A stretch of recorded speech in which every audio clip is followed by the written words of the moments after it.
Little audio check here. Get this camera set a little more like I like it. Get it set a little more like I like it. Yeah, center me up a little bit. How's everybody doing today? Hope we got good audio. I hope that you guys can hear my lovely voice and get some good tones happening. For whatever reason, we froze. There we go. Just checking console here. Fingers are warmed up today. I think, man, we had a massive day of rehearsals yesterday. It's been extremely busy on my end. I took a couple of days to go to New York, obviously with it being Father's Day. I didn't want to lay around and be sad. And it was fun, man. It was, in all the time I'd ever spent in New York, doing things like the Today Show or things like, just playing gigs up there, with whoever. And I'd never done some simple things. I'd never done the 9/11 memorial, right? I'd never just gone down to Chinatown and Little Italy and walked around. I have never done a sailboat out in the harbor to see the Statue of Liberty and all that stuff. So I took some time to do all that. It was really healing, The 9/11 thing is an incredible tribute and extremely powerful. Extremely powerful, man. Wow. And so I took that time. So I get back in, immediately get in the car and go to Nashville. We had rehearsals yesterday for more Rascal Flatts / Gary LeVox, stuff. A lot of the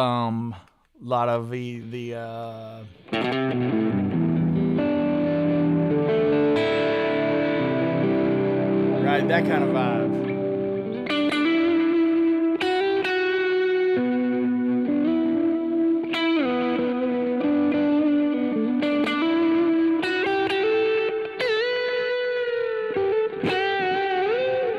Yeah, a lot of that kind of thing, and a little bit of the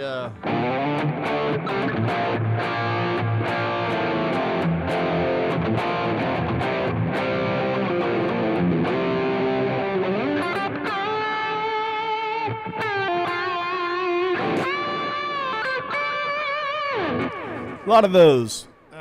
You got to get those skanks right at the top of that.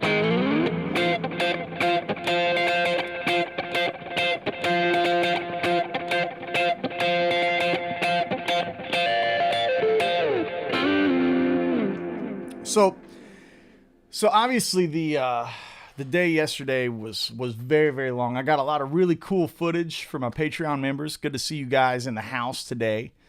Some really, really fun stuff coming for you guys. I got some killer footage of Mike Hicks just riffing around through Broken Road.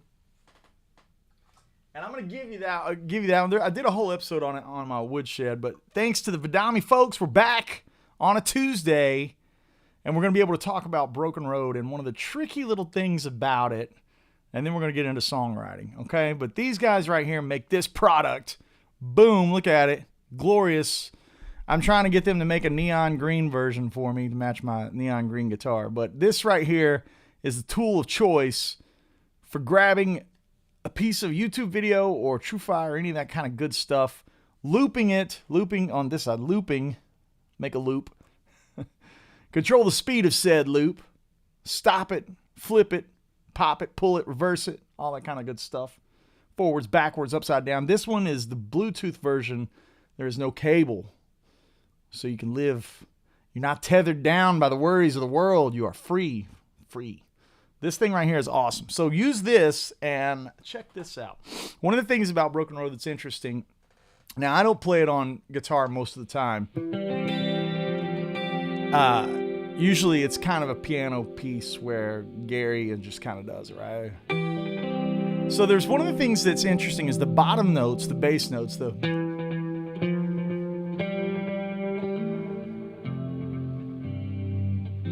on downbeats, right? and is on the pushes. So like there. Yeah, so it's like this kind of thing. Watch the middle finger here, and it's going to push the beat. I'm going to play it slow.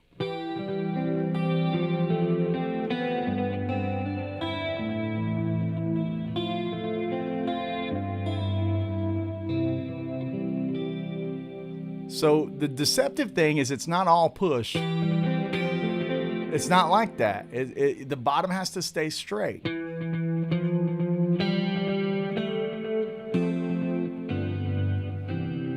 Right? And the top's got to push, the top notes. So here's the top. I'm going to scoot out, get it right in the camera for you. See both hands right down here, right?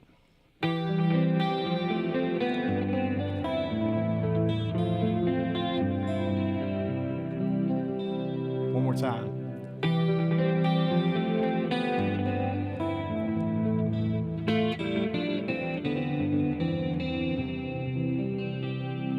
So there's your little hotness to work on with the Vidami. The finger picking thing has got to be lush and pretty. That chorus is so nice, even in just a mono sound. That's the Mobius. And I've recently got this bad boy in. We had a fun time on my Patreon, taking a look at my man Andy Timmons' new pedal. It's super awesome. You guys don't have this version though. Look at that. Mine's black market, right? It's awesome. This thing is so rad. It's going to go on my smallest board because the footprint is so tiny. I love that. I love it. So what I did, being the nerd that I am, is I sat with my timeline and I Pepsi challenged until we got them sounding the same, right? And after spending $600 a swing on my timelines, they're not going to go anywhere with the MIDI switching and stuff. However, I have a small board that I use a lot. I use it for clinics and everything. This is going on that. This is awesome. To put this on a tiny board with a little tiny expression pedal next to it, shout out to AT. This thing rules. Get it. Click here, buy now. Andy Timmons Halo. You want that. So basically that's what I've got going on in the delays on the timeline. Same kind of thing. Where it collapses down. Creates the reverb, little modulation. Bends out of tune.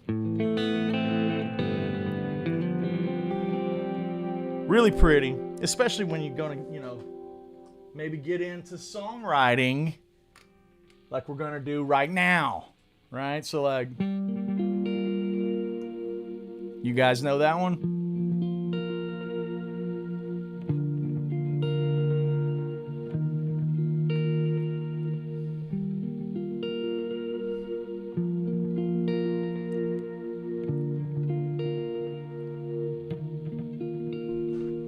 We're going to go to.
So let's talk about songwriting.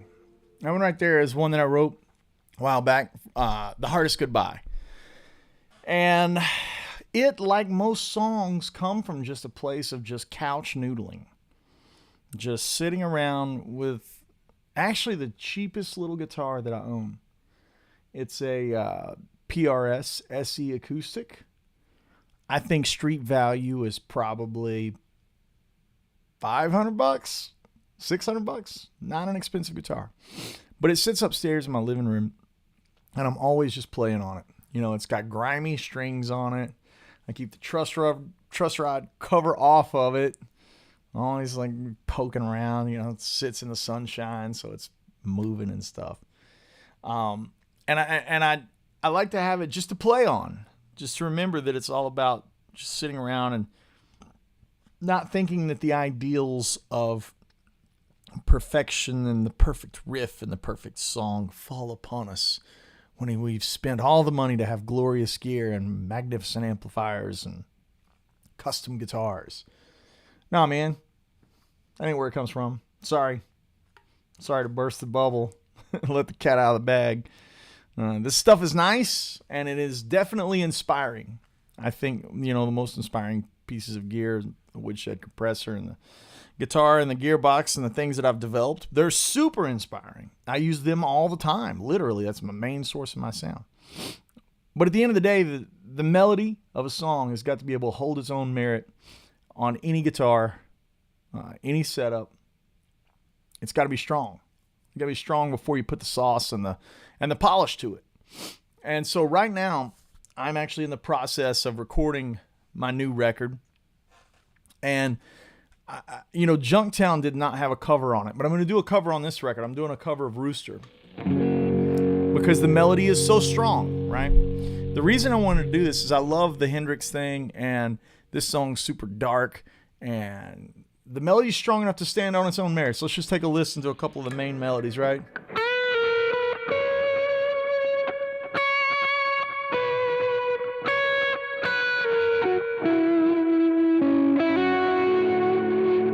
I mean, that right there carries its weight.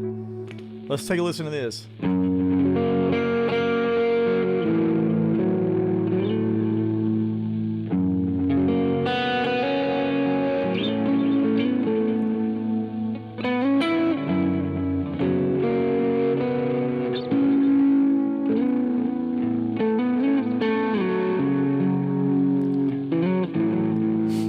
Let's take a listen to the pre-chorus melody.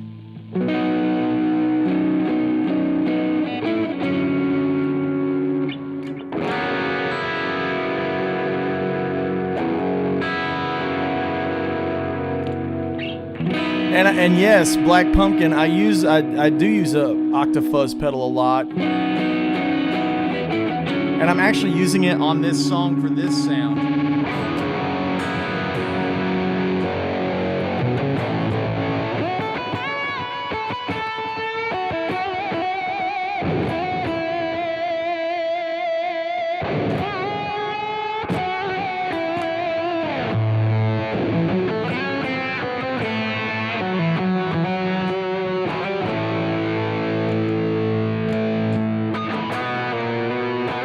Another great melody.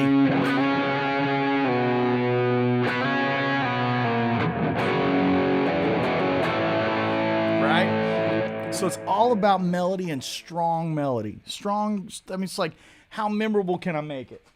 So when I'm sitting around playing the little acoustic guitar, even if it's some fast chicken picking thing, I'm going to turn the delay down a little bit.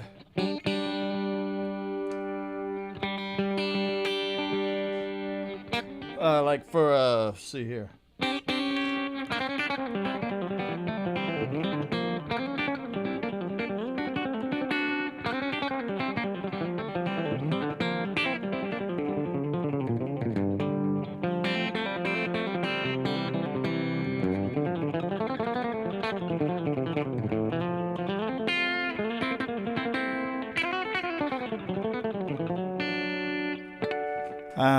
Maybe if it's something greasier, right? Like another one.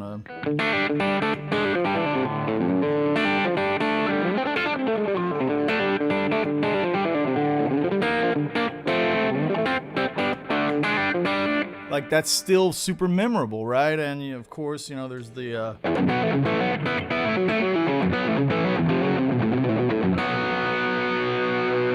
let's get ballad thing, you know.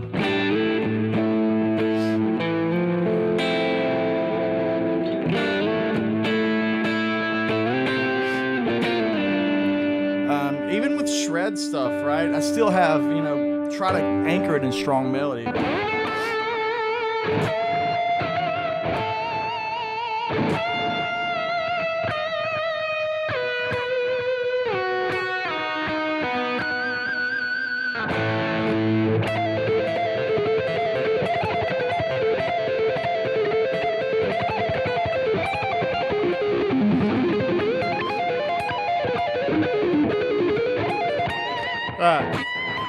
Sorry. There we go.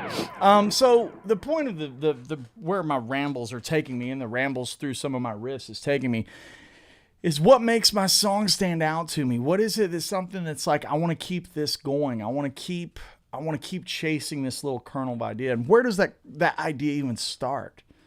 So for me, it can start with something like a video game. Right? Like, there's a game that I play a lot called Destiny. And, one of the locations of Destiny is, this fantasy, like, I'm trying to think of what it would be, like Lord of the Rings, like Arendelle looking thing. Right? And, you get there by going to a place called the Reef. Right? And, that whole imagery in my mind really was like, it made a sound happen of chord changes like these chord changes.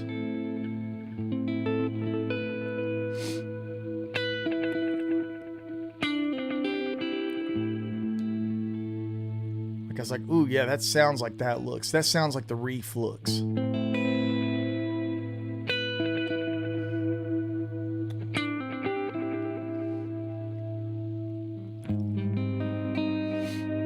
And that's like super mysterious chord change, like from that A minor 7 to like A flat major 7, or like a C minor over A flat. I'm thinking of that kind of the same way, C minor over A flat, or A flat major 7.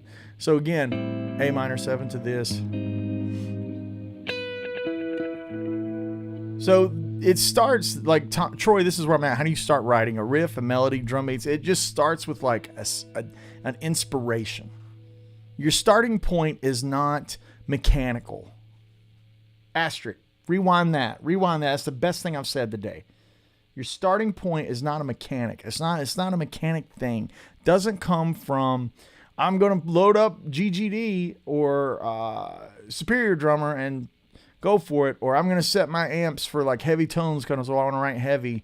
No, that's not where it starts. It starts from like, what is a image in your mind? Now, what does that image sound like? That doesn't have anything to do with guitar. That doesn't have anything to do with your amplifier or your pedals or your DAW or whatever. And when I see the image of the Reef in Destiny 2, and where you go in that storyline, I'm trying to talk to you guys as if you don't play Destiny, right? Like no one Night Raider does, right? So like I imagine this place in this game, and I go, oh man, I know they've got a soundtrack, but man, I could have done a better soundtrack. Like this would have been what I think some of that journey would have sounded like, and it was just this right here, just harmony. I didn't have in mind a tone, a guitar tone, or a drum beat or anything. I was just thinking, what's the melody line that sits over there?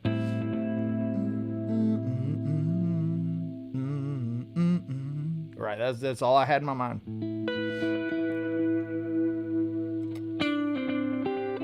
And it could have been heavy, right? It could have been like...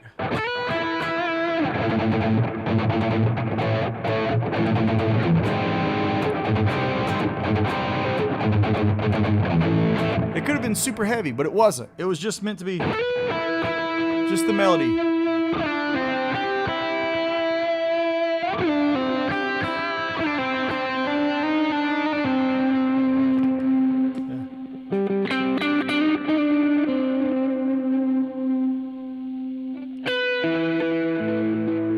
Like when I think about, so this location, and the reason I'm talking so much about the subject matter and not about the hands and the drums, is because that stuff's mechanic. That's not a song. That's not a story. That's how you convey that. A song can be something that exists in any medium. If I go to Toys R Us and I find the little kid's xylophone and I play the correct notes, the song will appear, right? So think less about the medium that you're working on. Mandolin, fiddle, banjo, piano, sousaphone, right? It's less about that. It's more about an image. So let me talk to you about the image. The image is, to me, is this city that looks like the location is called the Dreaming City, right? But like it looks like something out of Lord of the Rings where the elves would live. A lot of like ivory towers that jettison up into starlit backgrounds. But there's a curse on this city, okay? And you know the antagonist of the storyline has cursed this city, and it's beautiful, but it's like dripping with like this black goo, you know, and it's contaminated. Like it's the most beautiful thing you've ever seen, but it's like it's contaminated. There's an evil in it. So that's where I start. I don't start with like A minor 7 to going to A flat major 7 or C minor over A flat. That doesn't do anything for me. That's just how you get there. The story's what matters. So like the image is what matters. So I kept poking around. I was like, ooh, something beautiful but contaminated is definitely a minor sound. That's got to be a minor sound. You know? Any of those will get the job done. Those are all just minor chords. If I went with A minor, I was just playing on my couch. And I was like, that's close. That's really important. I like that. I like this. I like all this. It needs something to add just a touch of beauty. So I took the low string and I just started playing notes around it. Sounds very stock. It's like playing pentatonic. Then I stumbled upon, there it is. That's the magic note. 9, right? In music theory, in intervals, 1, 2, 3, 4, 5, 6, 7, 8. 8 is your octave. It's the same note. So once you're past the octave, your even numbers, 2, 4, and 6, turn into odd numbers, 9, 11, and 13. Your even numbers, 2, 4, and 6, turn into the odd numbers, 9, 11, and 13. So the 9 is really beautiful. I got such bad allergies today. I know it probably looks like I've been in a Scarface movie, but it's the allergies. So this 9 is the one that's selling me. That's the magic right there. Let's move that around. It's a whole step up from root. Yeah, Andy, it could be considered a suspension. It could be considered a sus2 if you want. But we're not thinking that way. We're not thinking about the semantics. We're just listening. Listening to the right answer. That's the right answer. There it is. That's the melody. I was like, that's it. Book it.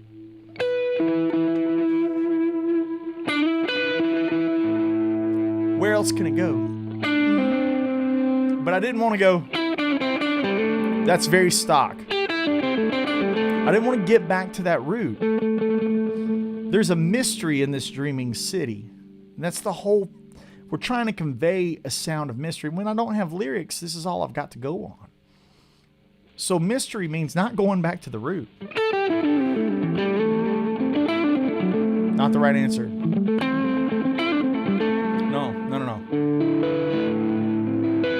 That's the right answer.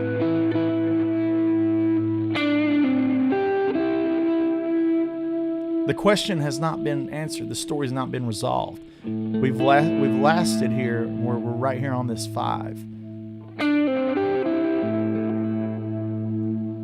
Do it again.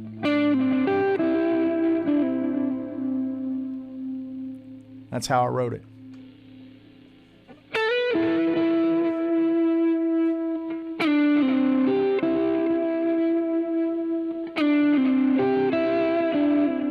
and we needed to go somewhere else. That's where we had to go. I didn't want to go somewhere else that's dark. Nope. These are chords that work, right? Chords that work are like going from A minor to F to C to G. Save tonight, right? Fight the break of dawn, right? Like whatever that song was, right? So you got well, we needed to go here, and I didn't want this 7 to the root. I didn't want that to be a 5. That can easily be a 5 sound.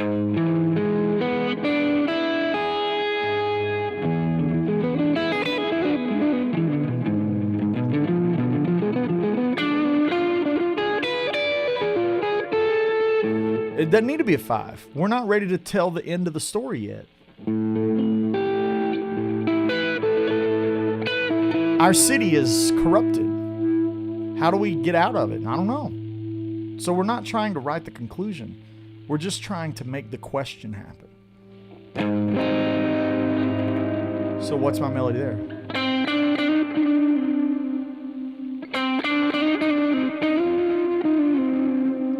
That's it. It's that simple. And when you take away the chord structure, it's really simple melody.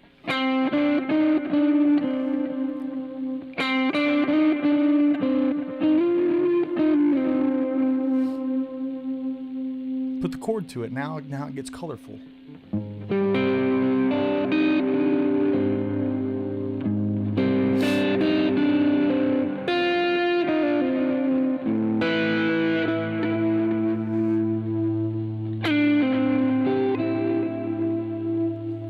I don't even have to play the song in time, and it's beautiful, and it's dark, and it's mysterious, and I can see the dreaming city in my mind.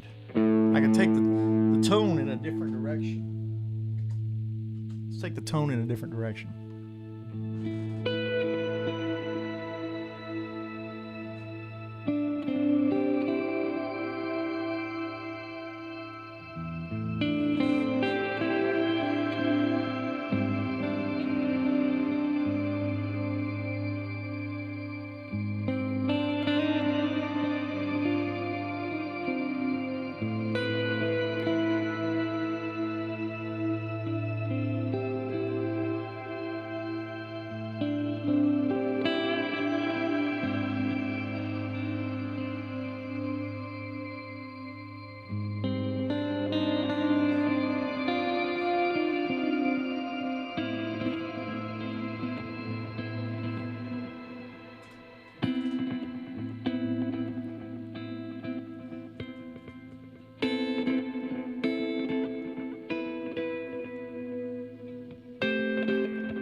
Right? Kind of sitting over that.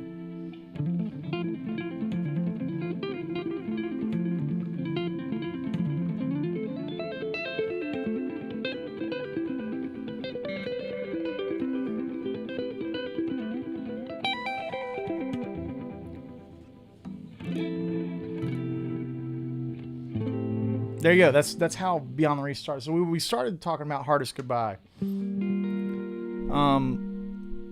This one was at an interesting point in my life. I was making this record, and I had a feeling that I was in the wrong place when I was making this record. And when you care about people, it's hard to let go, right? And sometimes you got to care about yourself more. And so this song came from that. Again, it didn't come from the guitar. It didn't come from like a place of piano or chord voicings. I think I'll play it didn't come from that. And so I just thought about like what that emotion is. How does that emotion sound? You know, is it something it's angry and heavy? Is it something that's delicate? I mean, I was like, that seemed like the right answer. It seemed like something that had solace and peace.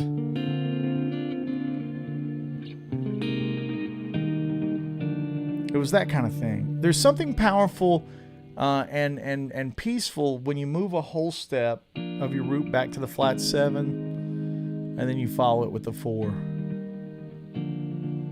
It was that sound that really built this.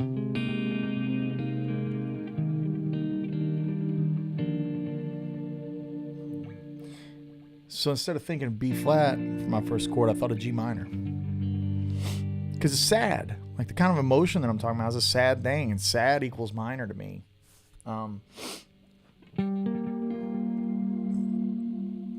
That 7 in there, again, right? Like when I'm thinking of G minor, having that F in there, it means that something's not resolved. It means that our thoughts are not complete, right? That's the way, my whole thing about music comes from a place of trying to put a soundtrack to the way that I feel, trying to put a soundtrack to images that I see, trying to put a soundtrack to the people that I'm around. Like what is so-and-so's soundtrack when they enter the room? You know how wrestlers have like theme music and intro music, like that happens. That's something that I use as a device to write. Like what is Chuck is a good friend of mine, and Chuck's in the moderation right now. He's got the blue wrench talking to you about Vidami, right? This thing right here. So Chuck's over there in the blue wrench, and if Chuck walked in the room, what would his intro music be? What does he sound like? What does his personality sound like? So that's just one device that I use. The other device that I was using was like, how do I feel, man? I'm not really great with describing my emotions. I overthink, I overanalyze. I get caught up in being grammatically accurate. And sometimes that gets lost in my emotions when I'm trying to convey something really important to somebody. And those are tools for me to become a better writer, better songwriter. And so when I use the tools that I've got here, which is the guitar and chords, these are just the tools. The message of the story is I'm sad. I need to let go of somebody, and this song was written years ago, right? And I need to take care of myself, and I need to let go and move forward, knowing it's the right thing to do. Like, what happens if you don't feel bad? You feel bad that you don't feel bad. It's almost sad that you're not falling apart, right? That kind of thing. Those are really great, powerful emotions.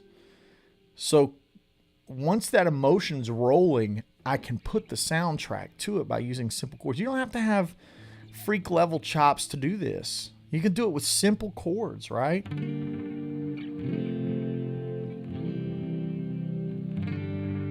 Simple cowboy chords can write great songs. One of the most powerful songs that I've got in my mind is Night Moves.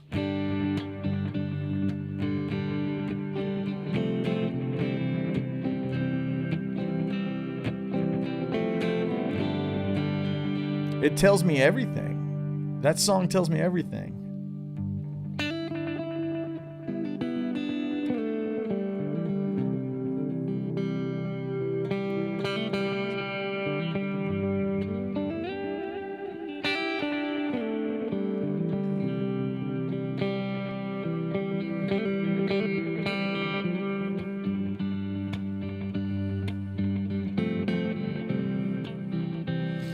Simple stuff, man. So when I was thinking about Hardest Goodbye, I wanted this on the top. And the bottom note to roll around.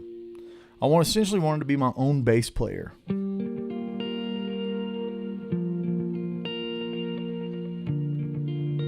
This one's weird because you change 2 fingers.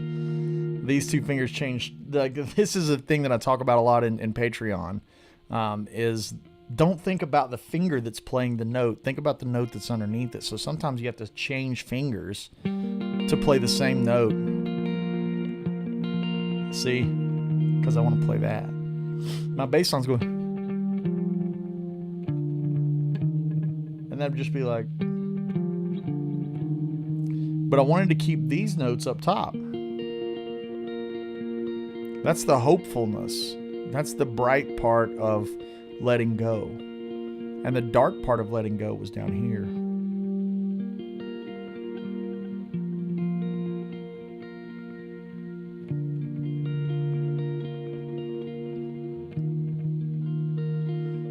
person was really bad for me. So like I needed to express that.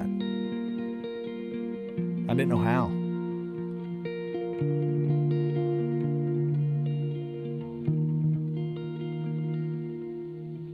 Now in comes a melody. It didn't need to be much of anything. It needed to be like just one gliding whisper.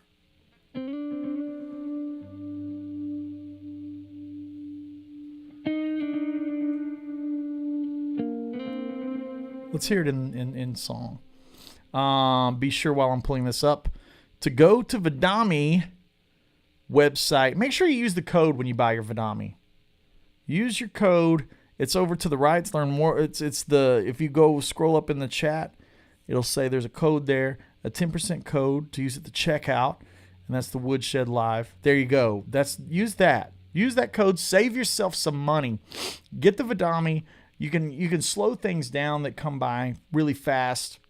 It's really valuable in these types of instances. If you see a chord or you hear a lick that I play and you weren't able to snag it, you can loop it. You can grab it with the Vidami and just loop it and not have to go up on the YouTube thing and grab it on the slider. Terrible. Here we go.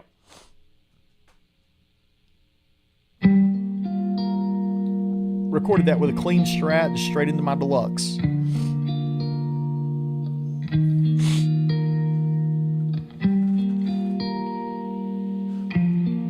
It was really hard to do too because I didn't want to do it with a capo. I wanted to like do it with my hand positioning. And here comes the melody.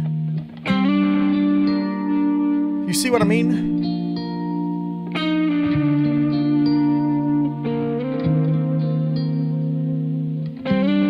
It doesn't need to be anything more than just something falling out into the, and now we're gonna have variation. And it's just like that ship floating out. Like slowly off into the horizon. The power of repetition, playing the same thing over, just gets farther away with each ripple.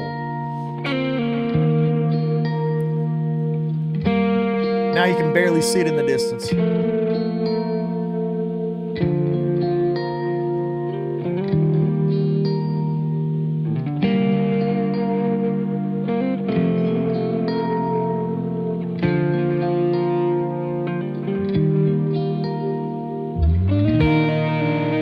Okay.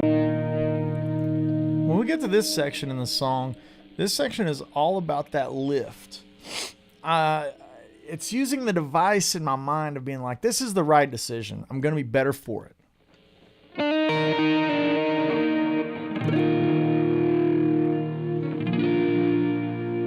That's the resolve.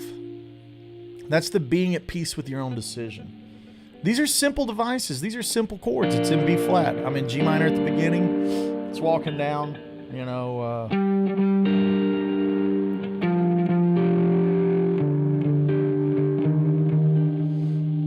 These are simple things. And when we go to the E flat, it's just listening to know that, man, this is the right decision. Okay, now resolve to the major chord.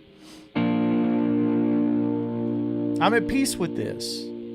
You see that in writing, for me, the most important thing is to try to capture the meaning of something through the instrument. I mean, that's why I see it over here in chat. It's like, that's why it's called an instrument. It's just a physical device to get this melody out, to get this thought across.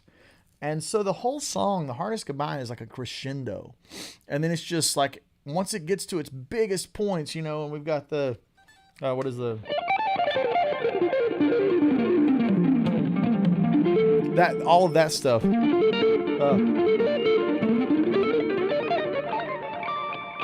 That big solo, it's just like waves crashing, right? And we'll jump to that part of the song, right?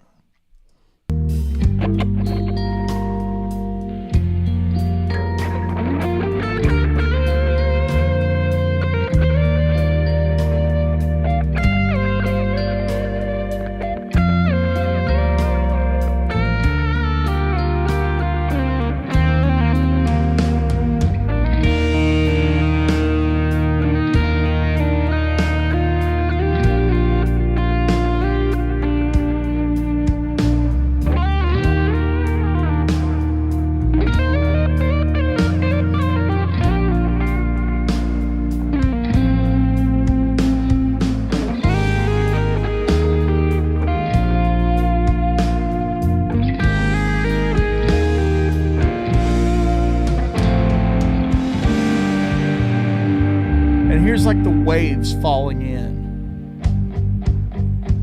Like it's like, you know,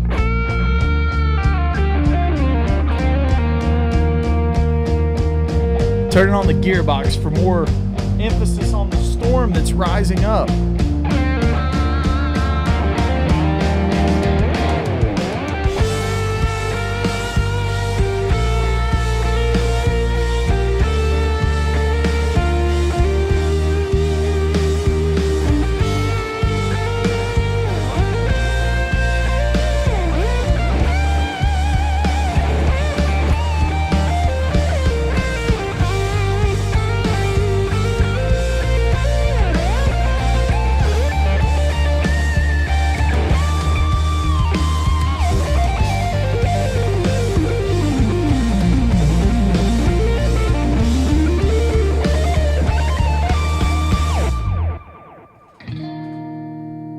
What happens when it comes out of it? It's just back to that wash.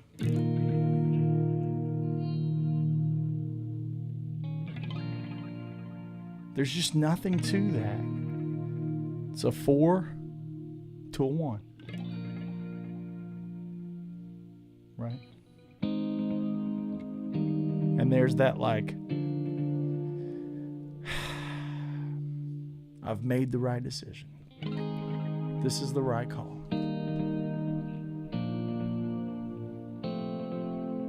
But it's not easy. And that's why you end on the minor chord, right? So for me, it's just all about using whatever amount of musical knowledge you have to convey a story. If you don't have the musical knowledge to play all those notes, you don't need them. Let's take another solo. That solo was improvised in the studio. All my solos are improvised in the studio. Let's take another solo. Let's say you don't have a ton of chops. It's not needed. Not needed. Chops aren't needed to tell the story.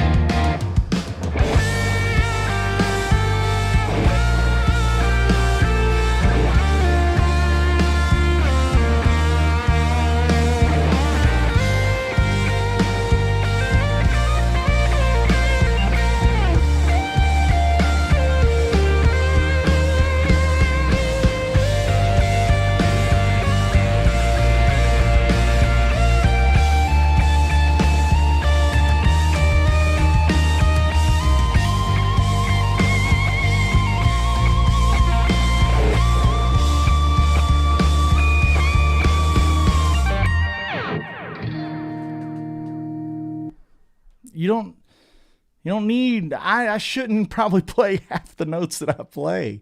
It's not needed, you know? So use what you have. Make music. Don't get caught up in the aspects of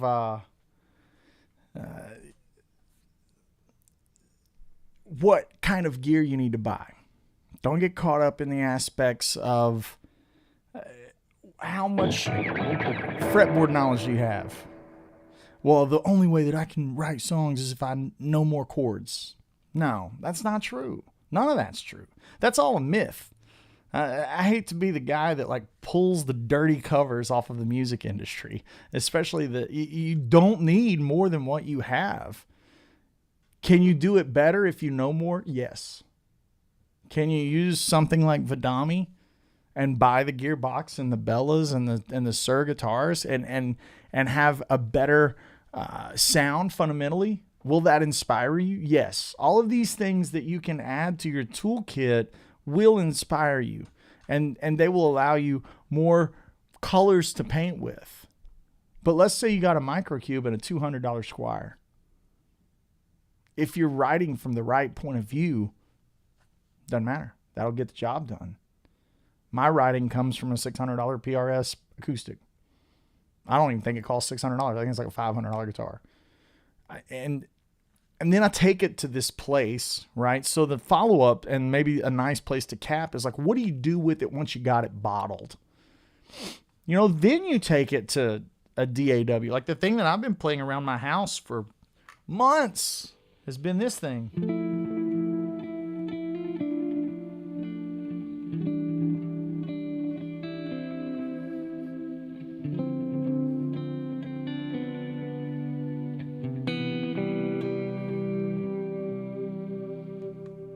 Yeah, now I can take that somewhere. I can drop that into something and turn that into something special. Maybe layer it out, put some production things on it and get delays going everywhere. And stuff is cool all around but the idea stands on its own merits long before I take it into any kind of production.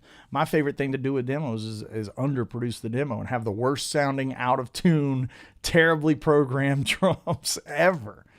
And then let it come to life. Because you'll find out if the melody is strong enough, if you're wasting your time polishing something that you want to force into because it's got a lick in it that you like.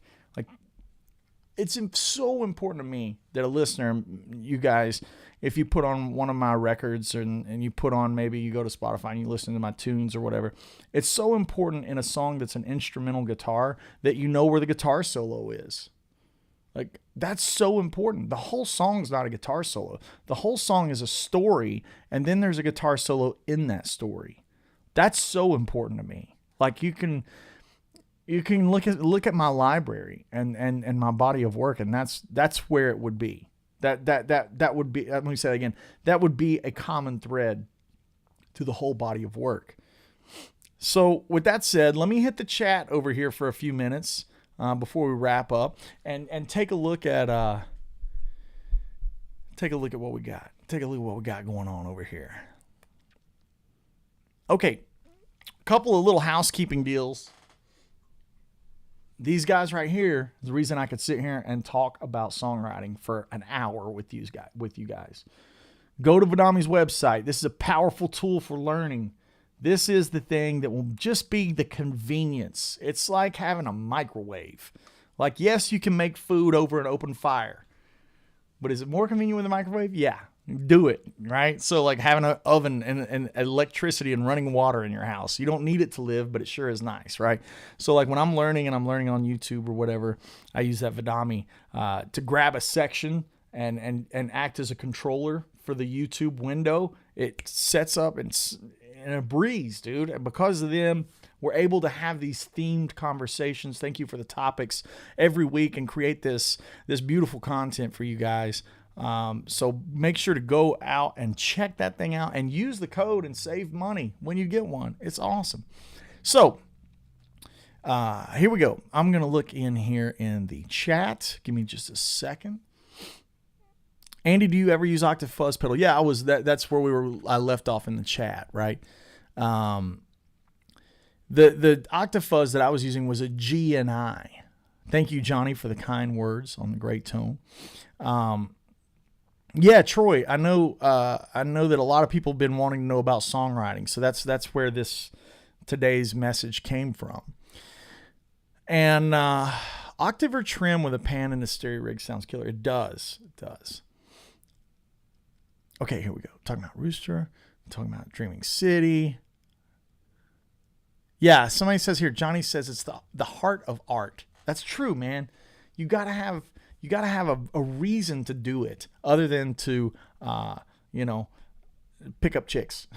Not that that's not a good reason, but like there's more to it than like impressing the guys on the forum with some hot lick, because that hot licks tend to not last because there's always another hot lick. You know what I mean? Hot licks are like fast cars. There's always somebody faster. And even when it's the fastest, it won't be fast for long, because there'll be something that comes out. Look at how far Chevy has taken the Corvette in 50 years. Always going to be something faster. Always going to be a hotter lick and a crazier lick, and somebody's going to be doing something with more appendages, playing it with, their nose or their toes or whatever. Troy's here is talking about Reef being a deep tune, gives visions of the ocean and the depths. That's the thing, right? Like my art is sonic. It's not like painting. When I paint a picture of a mountain, you see a mountain. When I paint a picture of a soldier, you see a soldier. In my mind, I'm painting a picture of a city that has been corrupted with an evil, and you're seeing an ocean and depths. Like, I think that's so cool. I think that's the beauty of sound, the beauty of music and listening. It all starts from inspiration. It's not about the mechanics of how you get there. Do you play any fingerstyle like Cocky? I mean, like I have to sometimes for pop country ballads tend to have a lot of fingerstyle stuff. But it's not really like something like I don't chase down the Mike Dawes or Andy McKee thing. Hey, Tony, good to see you here. Yeah, the old A Woods signature model telly with the new pickups in it. New pickups be coming at you real soon. Stress not, fret not. They're coming at you. And they're going to be delivered in a new instrument. As far as pedals, interface is the Apollo. And pedals I'm using a Woodshed compressor always. I don't mean that as in on every tone, but it's on every board that I have. Gearbox is on every board that I have. My heavy tone lead tone is always the gearbox. I'm using a Bella, a Sir Bella. It's not the one that's behind me right here. There's one out of frame that's over in the end of the room. I actually have them set up right now so I could test my stereo sound. I got 2 Mesa cabs, 2 Mesa 212s, and 2 Bellas. There's no chorus on the tone, Tony. Here's the fundamental tone without the delay.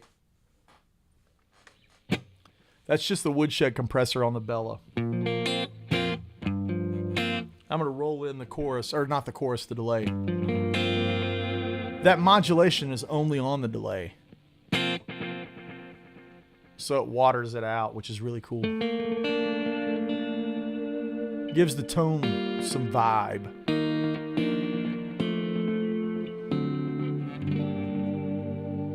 Sounds so nice, man. Yeah. And the delay is coming from a Strymon timeline. If you want to know the Strymon timeline settings that I'm using, and if you want to watch the shootout that I did, we tested some delays, and that's all on Patreon. My patreon.com is for you members. If you want to help the channel and keep it going, you get access to over 300 videos. If you sign up at the $25 a tier, $25 tier, that's $25 a month. You get access to 4, which is 1 a week, weekly live master classes. And I do all kinds of Q&A. It can be about chops. The past week it was about delay. And I taught everyone how to make the delay sound that I use. And today I'll be posting a photo of those delay settings and things like that. Access to XFX patches and tablatures. And like I said, 300 something videos are on there. So yeah. Aaron here chiming in. Thank you, Aaron, for helping out here. Aaron is one of our Woodshed Patreon members. And says he's bought the new delay pedal, the Halo. Yeah, it's incredible. It's incredible for sure. Andy Pierce says, quote unquote, chops aren't needed. then uses too much chops in the live stream. Yeah, that's ironic. Typical of me, right? Chops aren't needed, then outplays the chat room. Cheers to our Vidami moderators for always helping us out. A lot of talk here on last week. Join the combo amp tier. Yeah, I think we can all, without sounding like a sales pitch or anything, the best value is the combo amp tier. That's the $25 tier. I mean, it gets you all kinds of weekly content. Aaron's saying it's the best $25 he's ever spent. Cheers, Aaron. I appreciate that, my friend. Yeah, and you know, it's a deal, man. I go, you know, you order a pizza and there's $25. You know what I mean? So it's like, I feel like for the cost of a pizza, you can come hang out with us, and you get access to so much monthly content. Shredder a la mode. I like that. Shredder with ice cream. He says, you always seem to start with a really good foundation. That being said, where do you find the grooves that makes you stoked to pile on and continue? It's really about the way a melody sits. Let me use something that's more rockin', right? This is a new riff for the new record.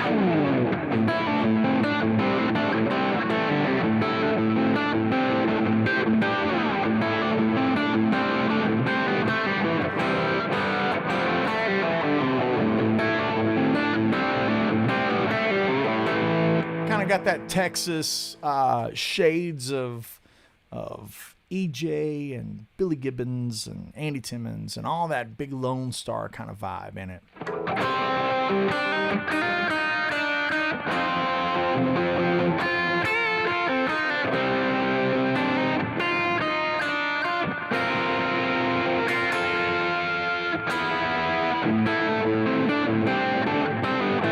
So I don't need drums behind that riff to let you guys know that that's a grooving rockin' riff. I don't even really need dirt. Listen.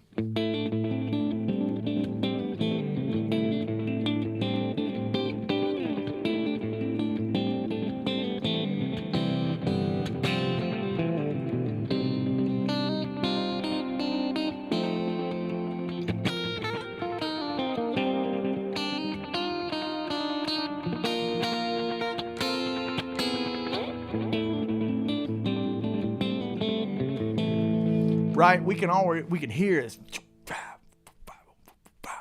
Halftime.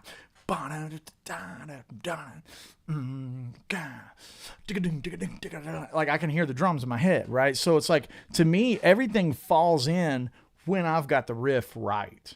Like, you should be able to hear one of my riffs and know what goes around it. And I put that on you. When you've got the right thing rolling, you can hear the music around it. You could tell what that story is going to be. Here we go. Let's see.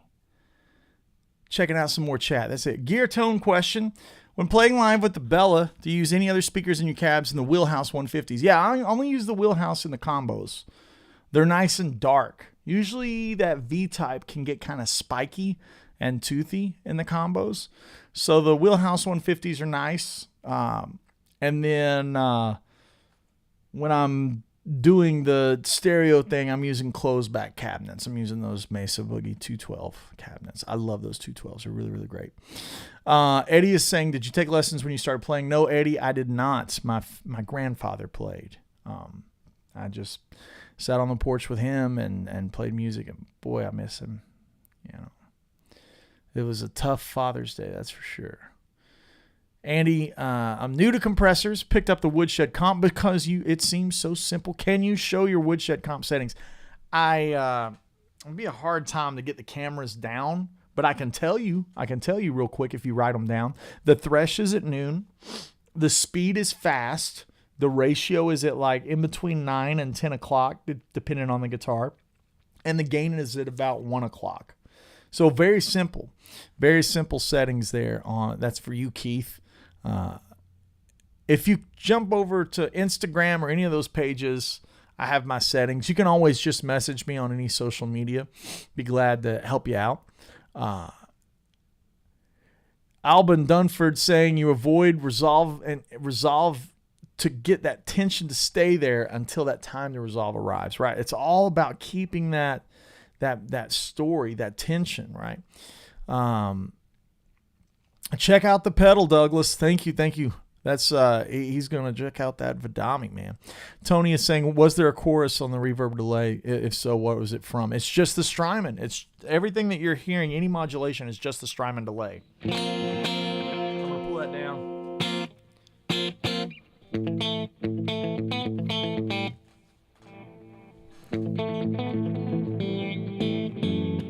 And I use it on a expression pedal so the wet dry can just a little bit there.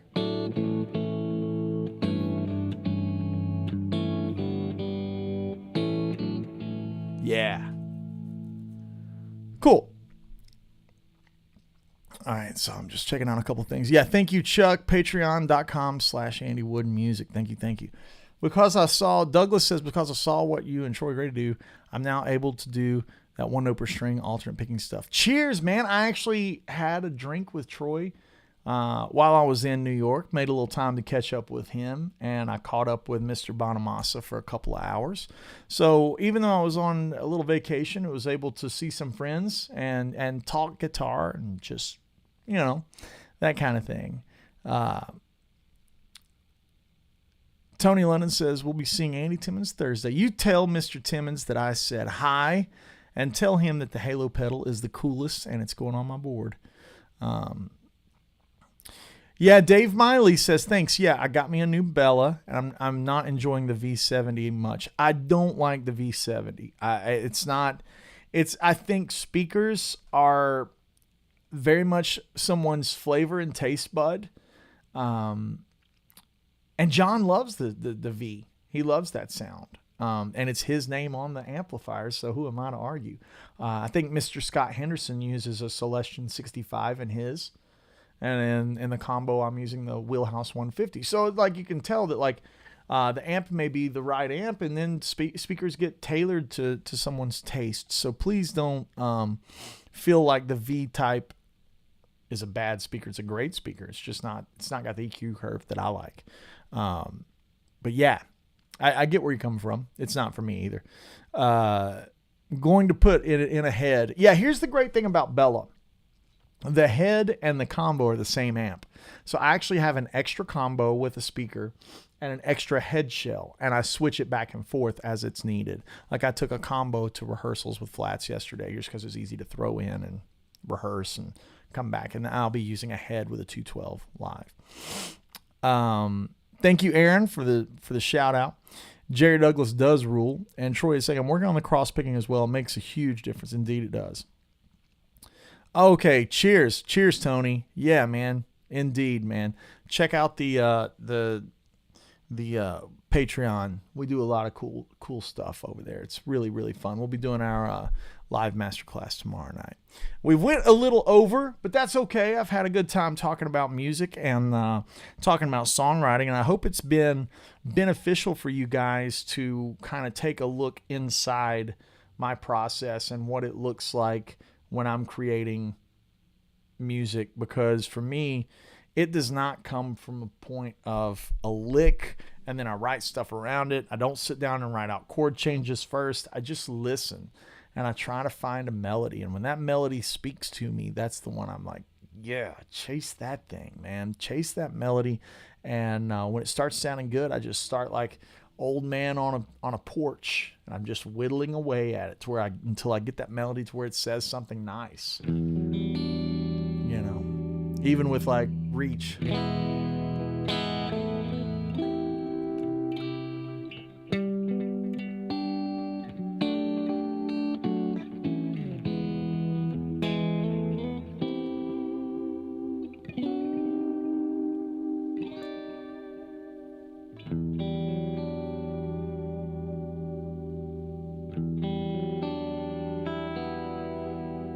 Right?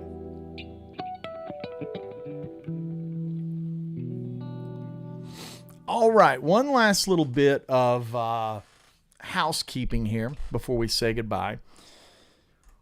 One more time for our fine folks. You see the bug right here. There it is. You see the bug right there. These are the folks that bring you this show every week, and it's Vidami. This is a tool to grab a piece of video from YouTube or Jam Play or TrueFire. Works with all kinds of platforms. You Bluetooth this to your iPad or iPhone or computer, and it allows you to grab a section without taking your hands off the guitar. This sits at your feet, and you can loop it, you can pause it, you can slow it down. All these functions that are right here on the face of the device. This thing sits down at your feet. You keep your hands on the guitar where they're supposed to be. It's an amazing piece of kit right here. And make sure to use the Vidami Woodshed code. It's a 10% discount, and it's Woodshed Live 10. So when you go check out this bad boy, type in that code, save some money, grab you one of these, make learning guitar easy. Like, that's what you're going to do with that thing. If you're interested in more of my antics, you can go to patreon.com/AndyWoodMusic. That's patreon.com/AndyWoodMusic. Get signed up over there. May I advise the $25 tier, because you get access to not only all the videos in the Discord server, but you get access to the hang on Wednesday nights, which is awesome. It is a great hang. We do it via Zoom, so you can have your guitar, you can be playing, you can ask questions. It's really, really fun. It's like a virtual clinic kind of thing, virtual masterclass. We do it every week. Outside of that, man, Woodshed Guitar Experience. It is the mecca for us once a year into August. This year we've got Greg Koch coming. We've got Mark Lettieri. We've got Tom Quell. We've got Martin Miller. We've got Nick Johnston. We've got all kinds of amazing players. We got PRS is going to do a giveaway. What? You want to come get a PRS guitar? Do it. We got all kinds of great manufacturers involved. XTS is a beautiful company out of Nashville, Tennessee that builds pedal boards. They're going to give away a pedal board build. So get signed up. Woodshed Guitar Experience. It's a 3-night, 4-day event. And some of you guys in the chat have been there, and some of you haven't. But it is an amazing event. And it's 3 nights, 4 days of just hanging out with some of the best players on the planet. Brent Mason's confirmed. Brent Mason is confirmed to come back and light that Telecaster on fire. It's going to be freaking awesome. So we need you guys, if you're interested, to go ahead and get signed up. The new website is up and running. There's going to be some, and I may be speaking out of turn, but it may already be active live. I haven't checked it today, but there is some ways to extend the payments to where it's not just a bulk payment, things like that. Go to woodshedguitarexperience.com. Randy Heston chiming in saying Woodshed Guitar Experience will change your life. That's what we do. That's the thing. It is amazing. Dave Miley, get over there and get signed up, man. If you can make it, it'll be a delight. It's a really, really special event with some of the best players on the planet, and we keep it super limited.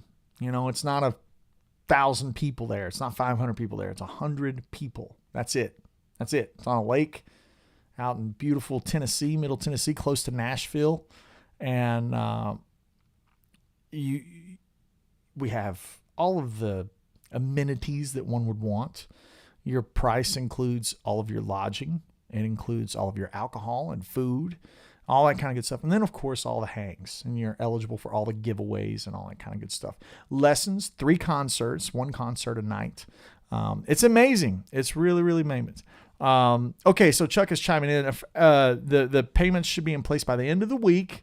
So that's the payment plan thing. End of the week. Look at that at the end of the week. So Dave Miley, if you email them today, put attention Brady, say AW sent me, and we'll see if she can hook you up with a little discount. So Dave Miley, go get signed up. That goes for anybody that's viewing this right now in real time. Shoot Brady a message and say AW sent me.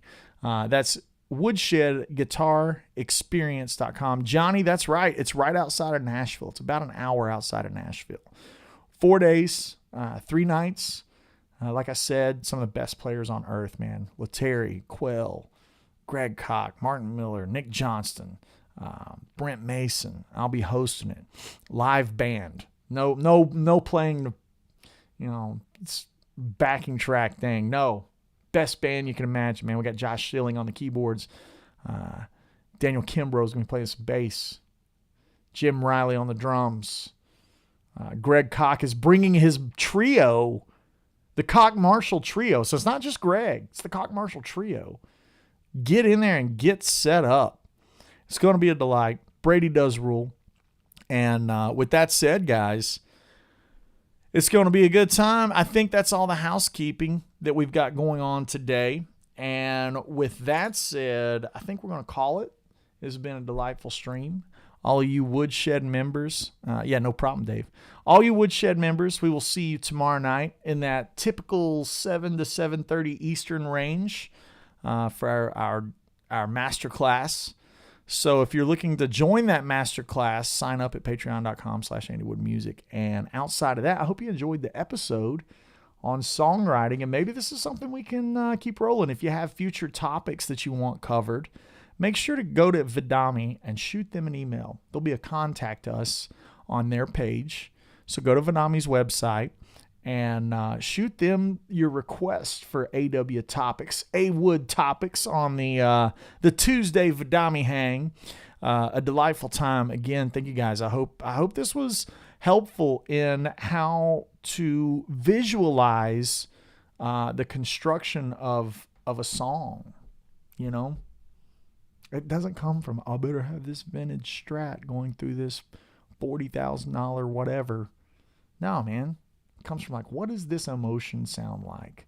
And you close your eyes until you hear it. And then when you hear it, you chase it down on the fretboard. That's the juice, man. That's the juice. It's got to start here. Got to be here, and it's got to be here. You got to imagine it and feel it here, and then you got to listen for it, and then these will find their way. Sounds like a bumper sticker. Sounds like a t-shirt, but it's the truth. By the way, speaking of t-shirts, shout out to our New York City Fire Department. I was able to haphazardly look out the window of the Uber and go, holy crap, that's the Ghostbusters building. And it is indeed the Ghostbusters building, and there is a fire department in it, and they sell these shirts. And I don't know if you can tell, but it is the Ghostbuster with the hook and ladder. So I got to see the Ghostbusters building. What just popped into your head, Ray? I was just trying to think of something from my childhood, something that would never, ever hurt me. And there he was, the Stay Puft Marshmallow Man. All right, guys. Cheers to everyone and to Woodshed members. I'll see you guys tomorrow night. Hope everyone has a great week, and we'll see you guys on all of the social medias and Patreons and all the good stuff. Talk to you soon, everyone.